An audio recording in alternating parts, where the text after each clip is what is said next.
¿Cómo estamos, familia Yupina, coterráneos y amigos todos? Para el día de hoy tenemos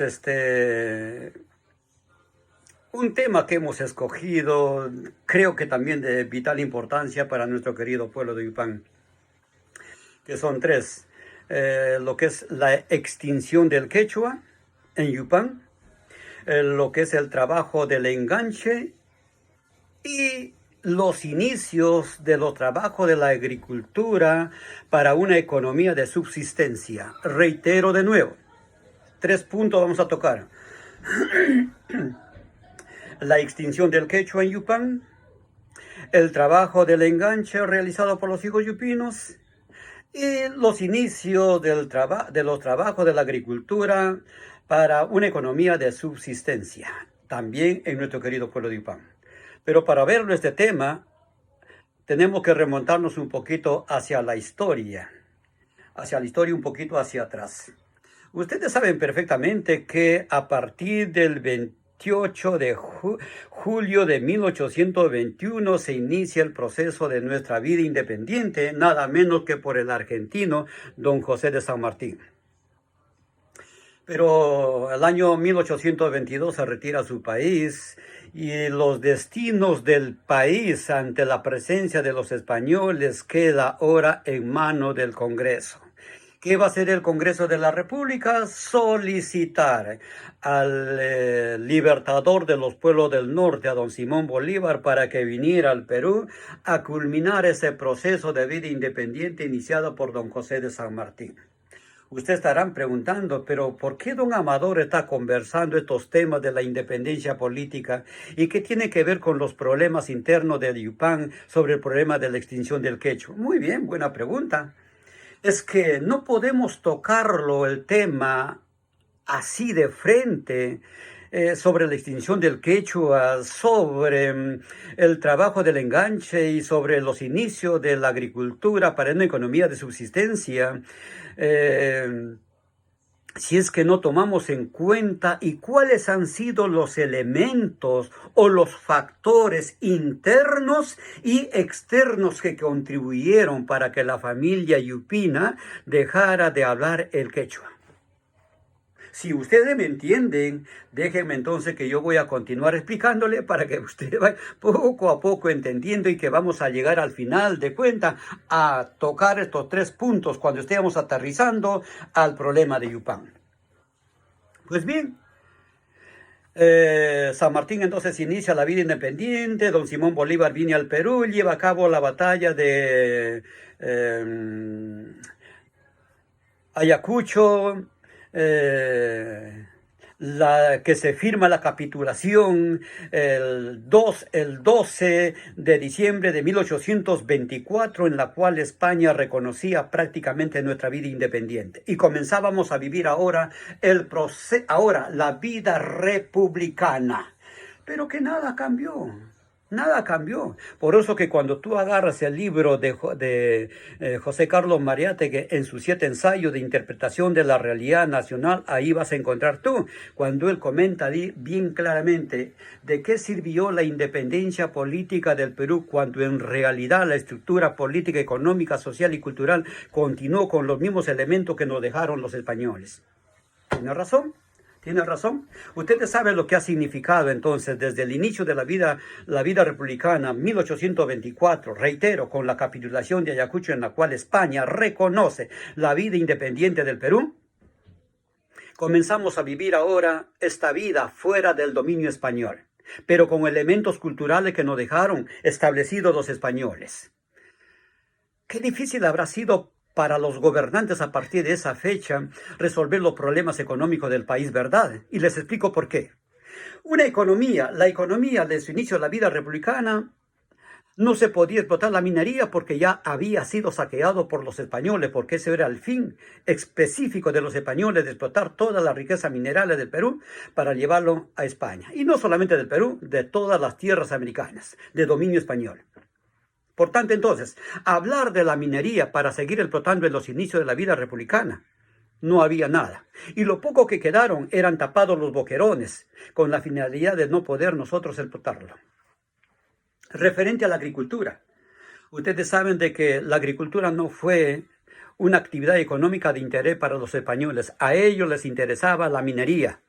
Y fue la minería en el periodo colonial la principal actividad económica, mientras que en el periodo inca fue la agricultura. ¿Y por qué lo cambiaron? Por el interés de los metales preciosos, que ya ustedes lo conocen.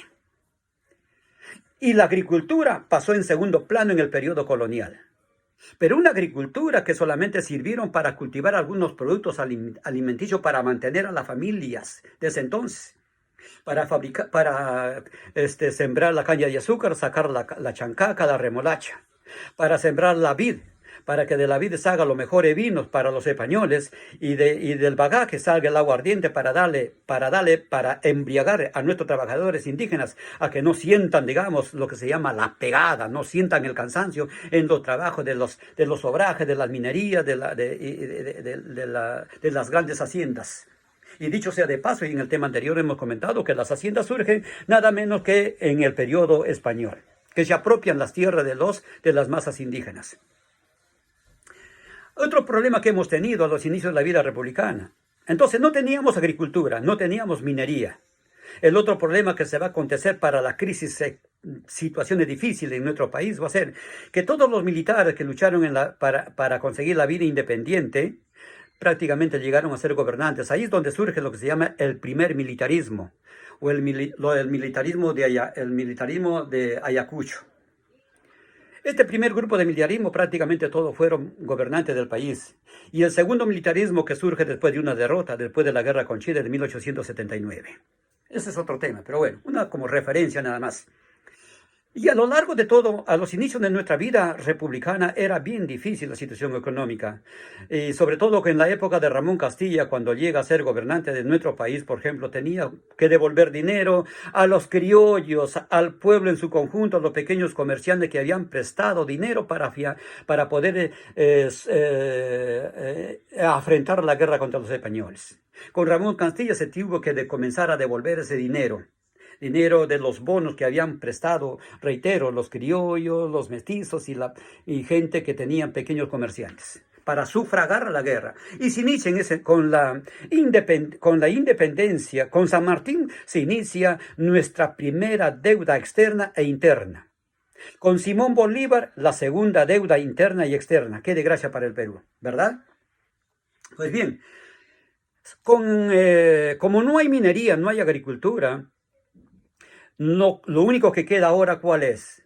Vender el guano que gracias a que son las heces de las aves guaneras que están en la isla de Chincha. ¿Y por qué las aves guaneras se ubican ahí? Gracias a que nuestro mar peruano, ayer conocido como el mar de Humboldt, ahora mar peruano, se caracteriza fundamentalmente por ser aguas frígidas, y si son aguas frígidas permite que existan ahí esos elementos fundamentales que son para los peces, lo que se llama la sopa marina. Y al haber los peces, la anchoveta que sirve fundamentalmente como alimento para las aves guaneras, depositaron por miles y miles de años toneladas y toneladas de guano. Eso fue lo que nos salvó la economía durante los inicios de la vida republicana, al venderlo ahora a Inglaterra, porque en Inglaterra sabrán ustedes de que se aparece la revolución industrial, y la primera industria que aparece en Inglaterra es la industria de la textilería. Es decir, la textilería, cuya materia prima era el algodón. Y el algodón en las tierras de Europa, sembrar algodón cada año, algodón, más las tierras se empobrecieron. Pero gracias como el Perú tenía entonces esta riqueza natural del guano y del salitre, comenzamos entonces a vender a Inglaterra, y con esos ingresos el gobierno de don Ramón Castilla dio inicio a algunas construcciones de las líneas ferrocarrileras. ferrocarrilera.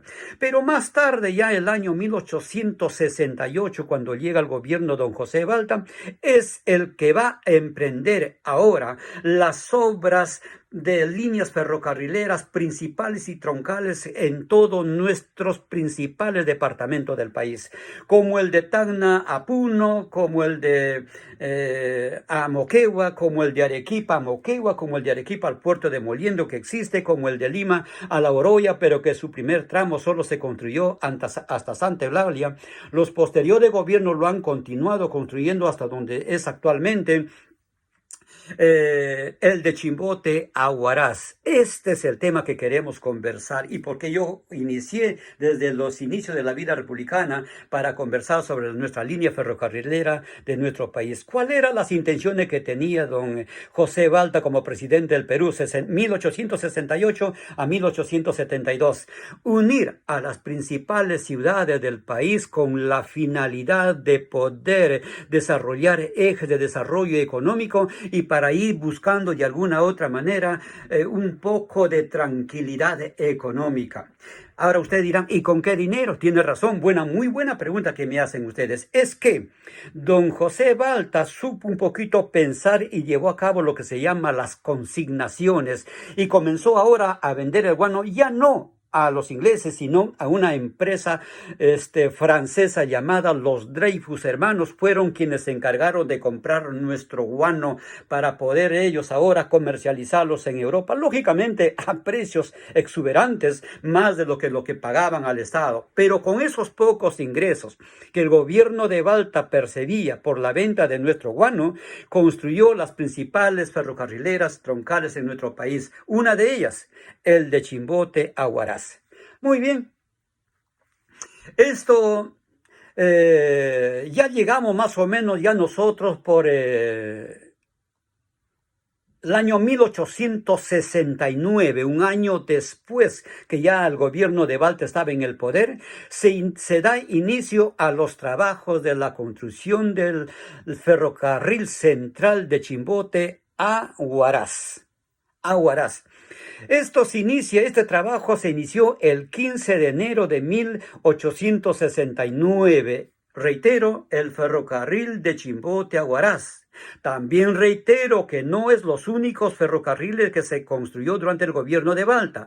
Vamos a referirnos a lo que nos conviene a nosotros ver nuestro departamento, porque queremos ver de qué manera la línea ferrocarrilera ayudó o no ayudó a la familia Yupina para resolver su problema económico.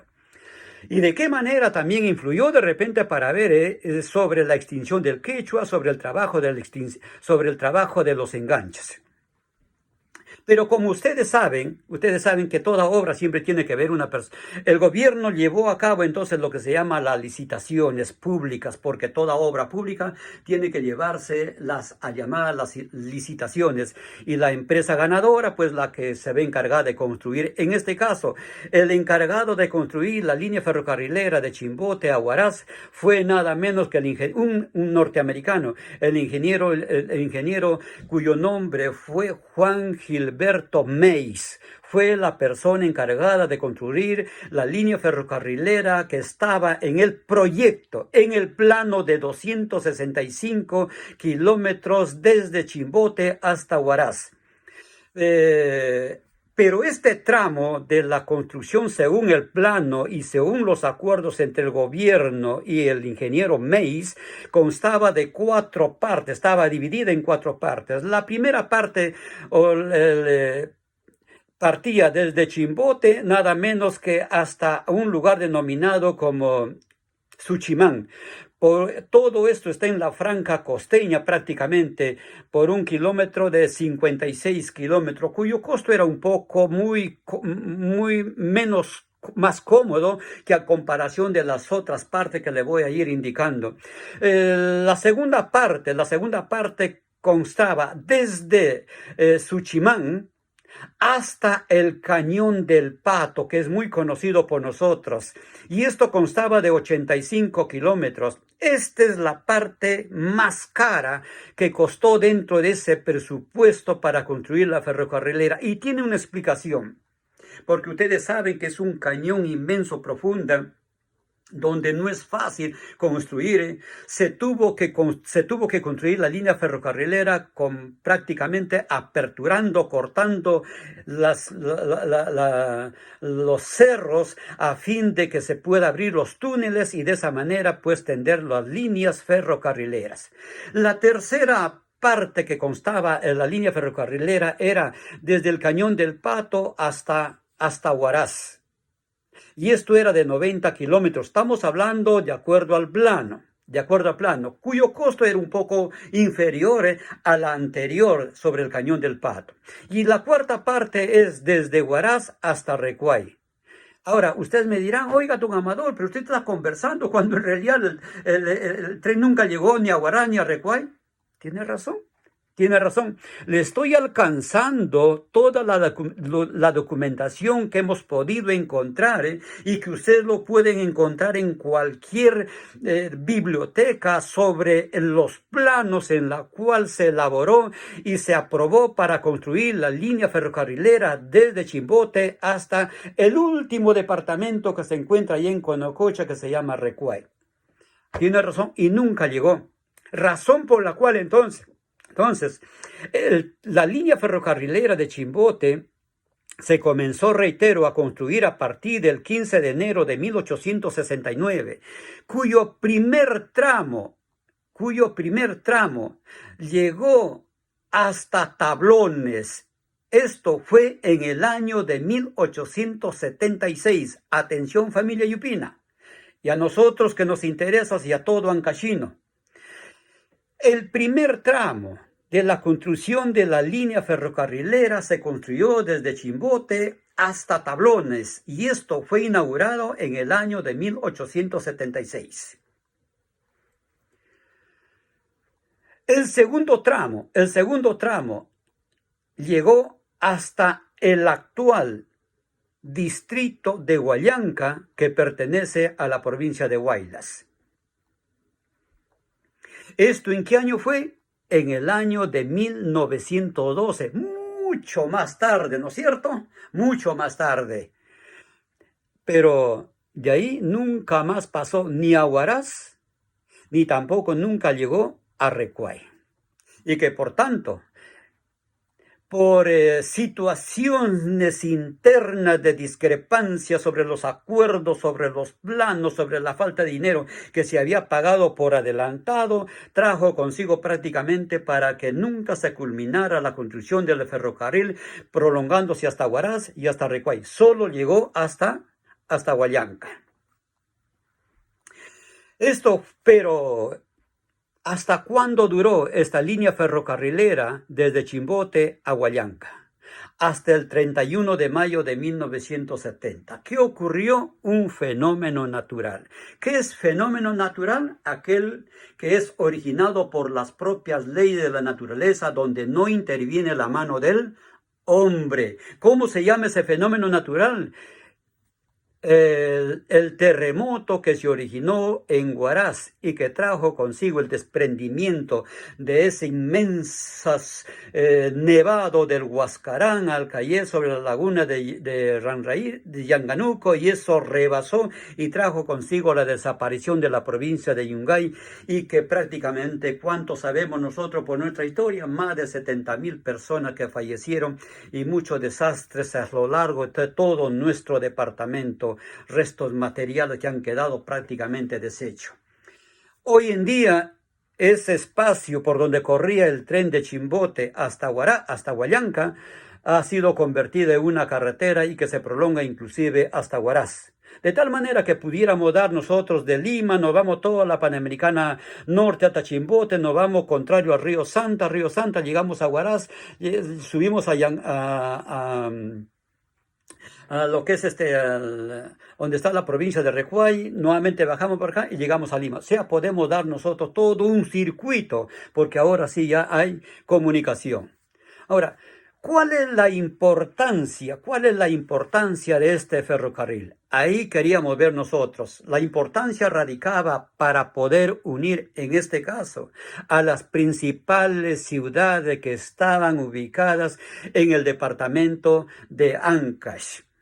Y saben ustedes también, por ejemplo, que el italiano Antonio Raimondi, que también fue un peruano, ustedes me dirán, ¿por qué? Peruano político, porque nada menos llegó a contraer matrimonio con una señora de Huaraz llamado Adela Solís Castañeda, y que contrajeron matrimonio el 2 de septiembre de 1869, exactamente el año en que se daba inicio los trabajos de la línea ferrocarrilera de Chimbote hacia, que llegó hasta Huallanca, que ahora ya lo conocemos.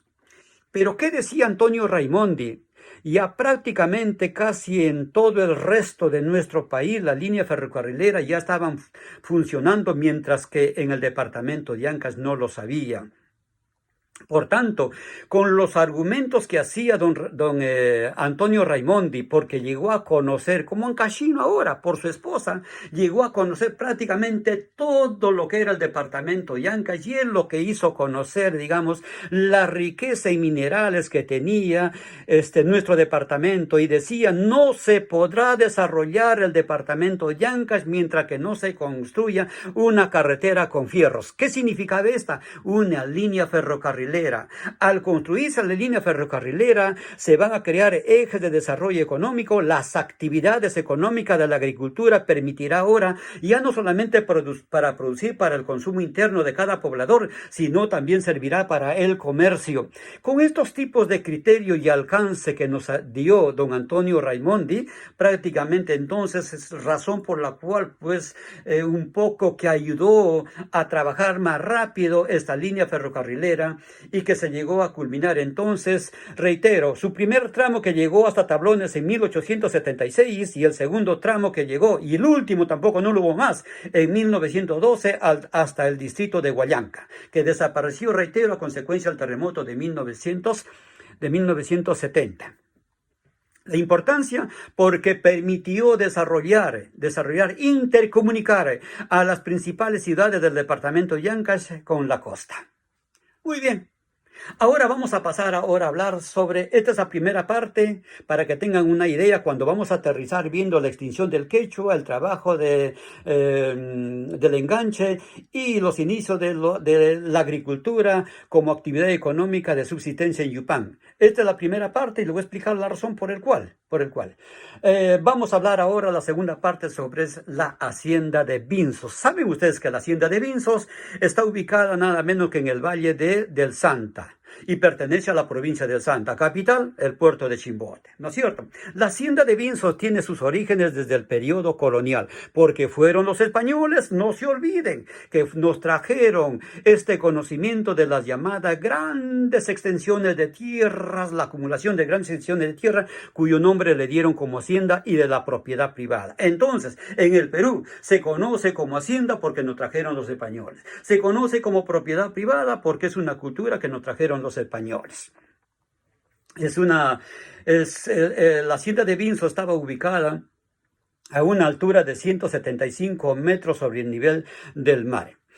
Es una hacienda que desde sus orígenes dio o generó empleo, porque esta hacienda se dedicaba a los trabajos del sembrío del arroz, para desmotar el algodón, así como también para llevar a cabo el pilado del arroz.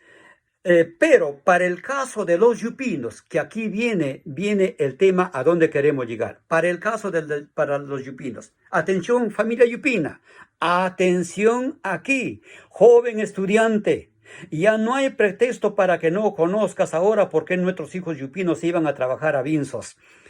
Desde 1876 que llegó la línea ferrocarrilera en su primer tramo hasta Tablones, 1876, a partir de esa fecha, los yupinos, toda la familia yupina fundamentalmente, incluimos también los familia de Yapo, de Tauca, del Callejón de Huaylas, los de la Sierra de la Libertad, Huamachuco, bajaban a trabajar a la hacienda de Binzos.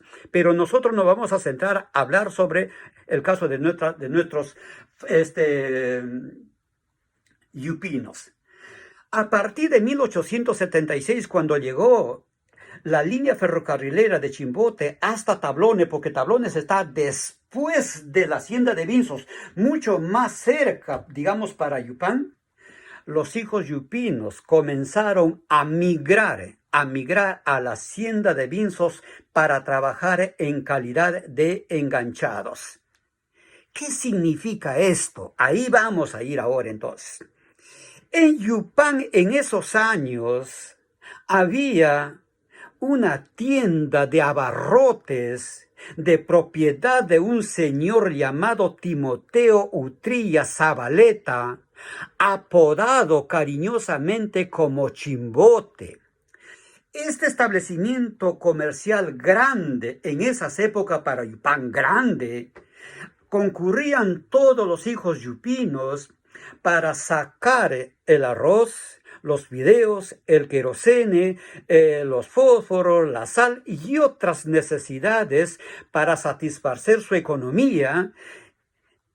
Llámese un ejemplo por 400, 500 soles, recibían el producto y con eso las familias, las esposas, los hijos se quedaban en la casa a vivir con esos víveres que habían sacado de la tienda, y este hijo yupino se quedaba enganchado, o sea, no pagaba, quedaba enganchado, firmaba un documento para ir ahora a pagar por esos productos que sacó de este señor Timoteo Yupán para ir a trabajar a la hacienda de Vinzos. En otras palabras diremos, desde 1876 para adelante, poco a poco ha sido las migraciones, no ha sido que le digo así brusco, ha sido en forma lenta. La economía en Yupán entonces comenzó a descansar en base al trabajo de la explotación llamado de los enganches. Reitero que la familia iba a la tienda del señor Timoteo Utrilla Zabaleta, sacaba todo productos para su alimentación, porque así se vivía en Yupán, y este hijo yupino se iba a trabajar a la hacienda de Vinzos en calidad de enganchados, a pagar lo que había sacado, víveres para que puedan vivir. Salían de nuestro pueblo de Yupán por el camino de la Limeña hasta lo que es ahora la estación de la Limeña, y de ahí caminaban hasta Tablones, y de Tablones tomaban el tren para irse a Vinzos a trabajar por 3 o 4 meses sin recibir ningún pago, porque para eso han sacado los víveres en esa tienda de Yupán. Qué trabajo difícil, ¿no? Todo lo que han tenido que sufrir nuestras familias yupinas con la finalidad de poder subsistir. Ese era el sistema de vida en nuestro pueblo de Yupán. Y de hecho, sea de paso, en todos los pueblos andinos de ese entonces que concurrían a trabajar a la hacienda de Vinzos.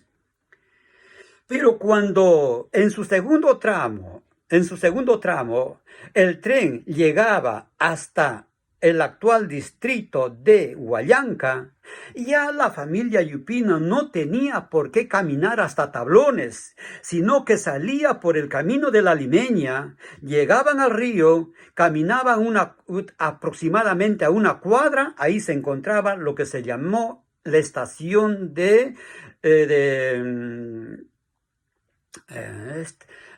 una estación que existía ahí, llamada la estación de la Limeña. Era mucho más fácil. Ahí tomaban el tren y se dirigían ahora hasta Vinzos a prestar los servicios, a pagar la deuda contraída por los víveres que habían sacado para mantener a la familia.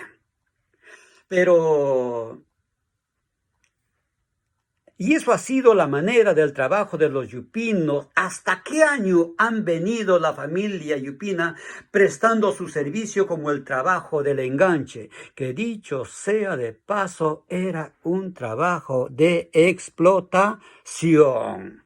Eso quiero que ustedes remarquen y que sepan ustedes cómo han tenido que sacrificar nuestras familias yupinas a fin de poder asumir su responsabilidad de poder mantener a nuestra familia. ¿Esto qué nos viene a decir? Que en Yupán aún todavía no se practicaba la agricultura. la agricultura. Y si es que se sembraba, eran pequeñas parcelitas de ahí, de triguito, de maicito, de papita. La base fundamental de la economía descansaba. Era una costumbre de ir a la tienda a sacar todos los víveres y quedar ahora deudado. A ese adeudado significa que quedo enganchado para ir a pagar ahora con mi fuerza de trabajo a esa hacienda de Vinzos. Entonces encontramos aquí que la hacienda de Vinzos tenía un convenio con el señor Timoteo Utría Zabaleta en Yupán, y este señor Utría servía como el enganchador y el hijo yupino el enganchado. Y la hacienda, lugar donde deben ir ahora a pagar la deuda. ¿Hasta cuándo los hijos yupinos iban a trabajar a la hacienda de Vinzos? Hasta agosto de 1930. Hasta agosto de 1930. ¿Qué ocurre en 1930? Ustedes lo van a saber ahora. Nada menos que Luis Miguel, conocido como Luis M., pero hay que darle el nombre correcto. Luis Miguel Sánchez Cerro está dando un golpe de Estado. Se inicia su movimiento revolucionario desde el departamento de Arequipa y logra derrocar al gobierno de Leguía. Augusto Bernardino Leguía es su nombre. ¿Cuándo? Agosto de 1930.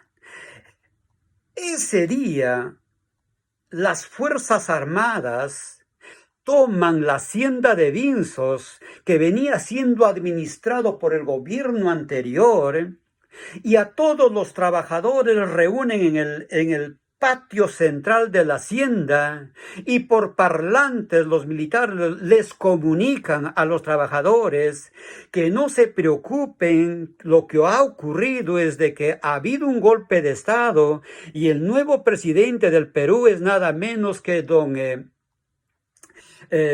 Luis Miguel Sánchez Cerro, y que el gobierno de Leguía ha sido derrocado, y que por tanto que ustedes como trabajadores no se preocupen en nada.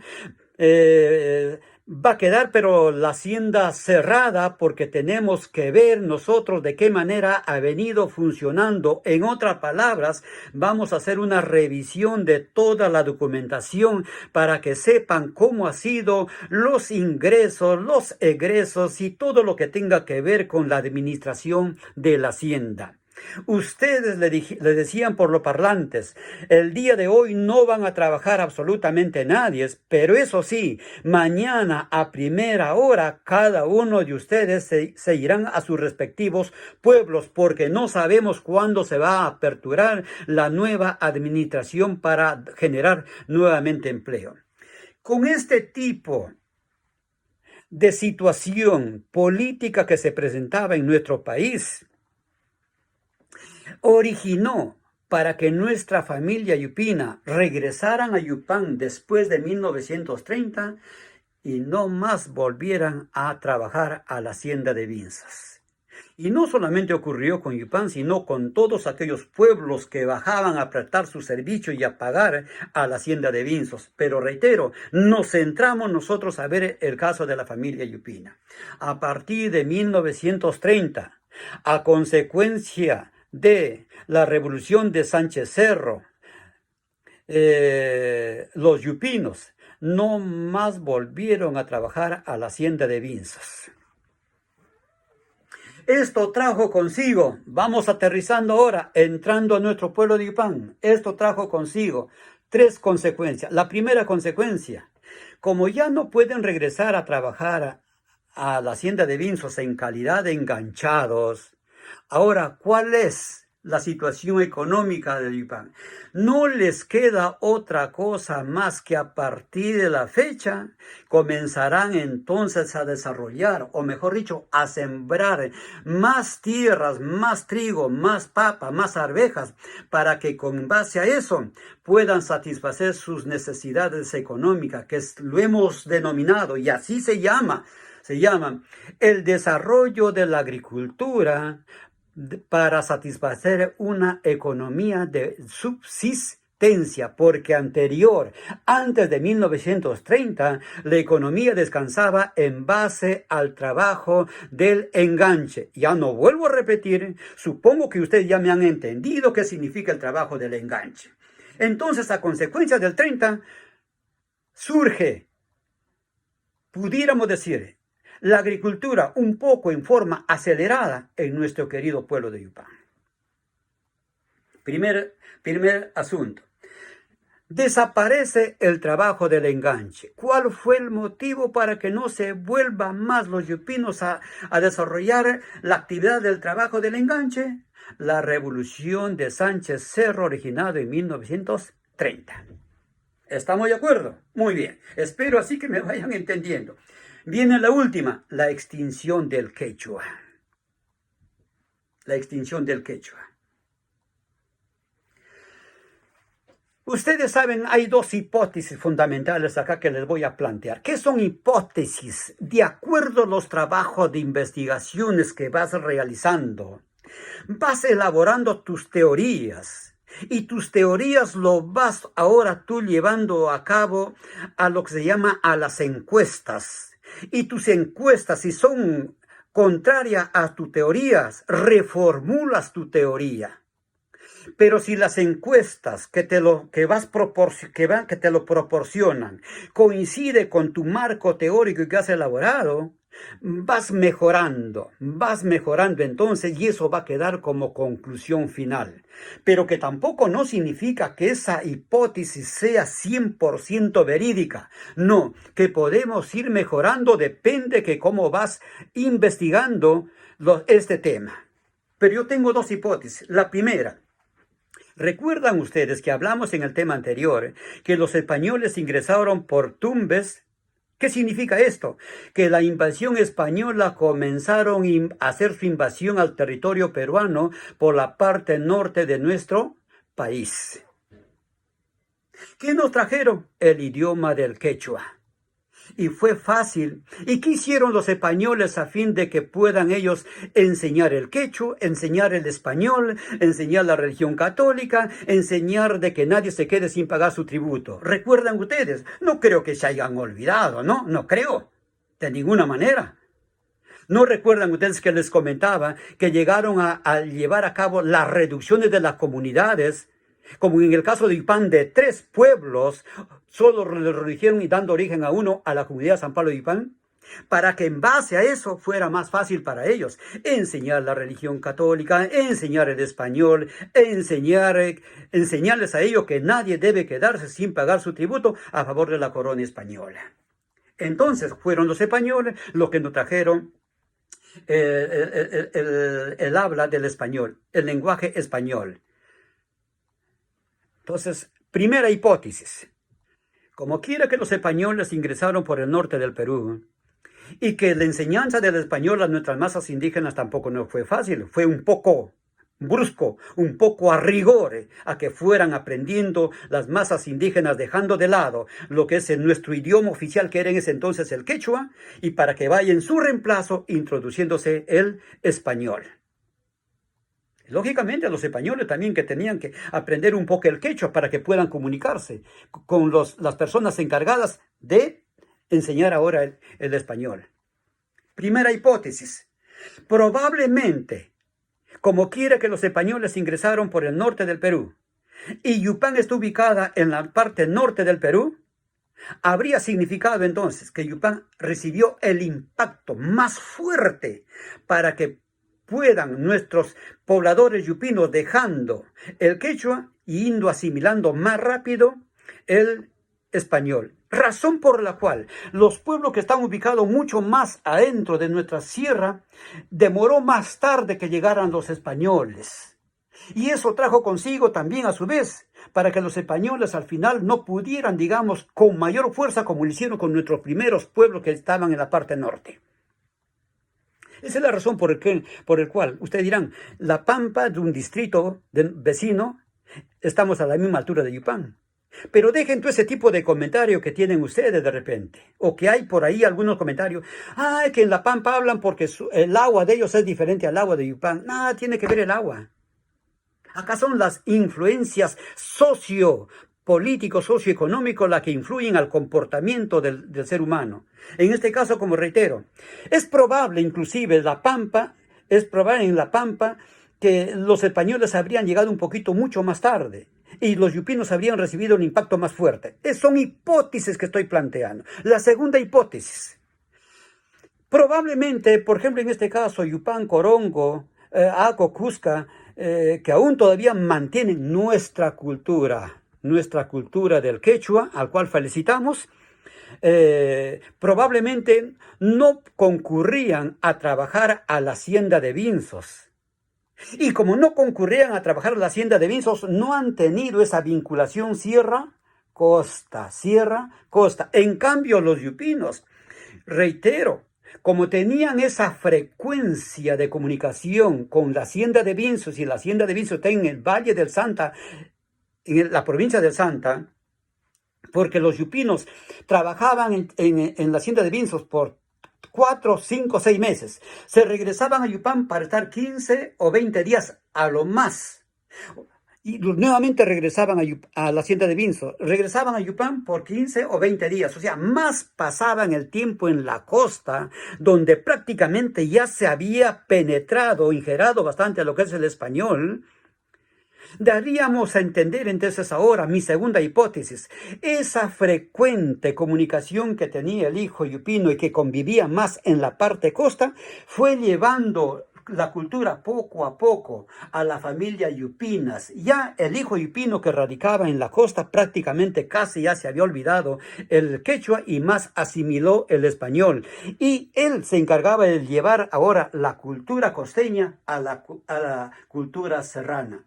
Y eso fue entonces el indicador para que poco a poco se fuera dejando de comunicar el habla del quechua en nuestro querido pueblo de Yupán. Pero no vayan a decir ustedes que en Yupán no se ha hablado el quechua. En Yupán ha hablado el quechua porque ha sido parte del Perú, porque ha sido sometido también por los incas, porque fueron los incas los que enseñaron el quechua. Pero como testimonio de ello tenemos, ¿qué cosa es Cachapampa? Quechua. Lugares de nuestros terrenos. ¿Qué cosa es Colca? Quechua. Lugares de nuestros terrenos. Urmuc, Chapacayoc, Payaque, Chamaracra, Oshkol, que son palabras quechuaicas. Arurimpa, vestimenta de la mujer antigua. La rueca, el uso, la chalma donde se ponían nuestros matecitos después de comer, donde nuestra madre en la cocinita ponía ahí. La chalma, la rueca, el piruro, son palabras quechuaicas que le hemos utilizado. Lo que ocurre es que no podemos comunicarnos, pero hoy es la razón entonces en la cual yo les hago llegar ahora estos dos tipos de hipótesis. Casi para terminar entonces quiero decirle, ya les expliqué cuáles fueron las razones por las cuales en Yupán se comenzó a desarrollar una agricultura de autosubsistencia a partir de 1930, a consecuencia de la revolución de Sánchez Cerro que derrocó al gobierno de Leguía. Sobre el sistema del trabajo de enganche, también se dejó de practicar a consecuencia de la revolución. El problema de la extinción del quechua, dos factores. Uno, por la presencia de los españoles que impactó con fuerza sobre los pueblos del norte. Además, porque Yupán, usted sabe que está ubicado en el tercer nivel. Son 8 regiones naturales que existen en nuestro Perú, de acuerdo a nuestro geólogo peruano, don Javier Pulgar Vidal. Yupán estaría ubicada en el tercer rango. Costa Ochala, después viene Yunga y después Quechua, porque Yupán está en la región Quechua a 2.734 metros de altura, de tal manera que habría recibido el impacto con mayor fuerza, mayor presión por parte de los españoles para que puedan aprender el español y en su reemplazo del quechua. Entonces, dejo planteado dos hipótesis acá, familia Yupinas. Espero de que les haya agradado a ustedes la conversación que hemos hecho el día de hoy. Son temas para personas como ustedes y yo, amantes a la cultura. Y vamos a seguir siempre conversando estos tipos de temas. Por tanto, vamos ahí a culminar, no sin antes decirle, pues bueno, familia Yupina, algo le hemos alcanzado sobre la situación de nuestro pueblo Yupán, lo que nunca antes nadie nos dijo a nosotros. Hoy en día estamos tratando de investigar, en documentarnos por ahí para poderles alcanzar nosotros a ustedes estos temas que hemos conversado el día de hoy. Yo solo sé que no son temas culminados. Sé que seguramente van a traer muchas conversaciones sobre el problema de la decisión del quechua, pero vamos a ir dejando ya de lado todo tipo de comentario. Yo les he comentado en base a documentos que hemos encontrado. Cuando hablo, por ejemplo, sobre el caso de Yupán, ya saben ustedes que Yupán, en el actual lugar donde está formada Yupán, todo ese lugar era conocido, cuando llegaban los españoles, era conocido como Yupa. Entonces lo que hicieron los españoles era mejorarlo, lo ordenaron de acuerdo a sus ideas que ellos tenían y le dieron el nombre de Yupán. Entonces vamos a descartar todo tipo de concepto por ahí que escucho o veo cuando dicen, probablemente dicen que por ahí habría pasado también el Inca Tupac Yupanqui y en mérito a su nombre es que le dieron el nombre de Yupán. Son probabilidades. No, nosotros estamos comentando acá con base, con trabajo de investigaciones. Ya saben ustedes ahora Yupán, de dónde viene ese nombre, porque ya ese lugar era conocido como Yupa, así como Angos, que era conocido como Angos y le dieron el nombre de Angos, así como Yapus, que era conocido como tal, le dieron el nombre como de Liapo. Así, Payaxa era conocido, le dieron el nombre como Payasca. De tal manera de que no hay ahora, son productos de trabajo de investigaciones y las fuentes nos manifiestan así. Ahora, si tú encuentras un trabajo que nos diera contraria a esta versión, pues no hay ningún problema, pero quiero decir en claro que el trabajo no se ha culminado. Todavía seguimos trabajando y hay que seguir todos en este camino, tratando de buscar y mejorando lo que les he alcanzado el día de hoy. Familia Yupina, muchísimas gracias, amigos todos. Buenas tardes.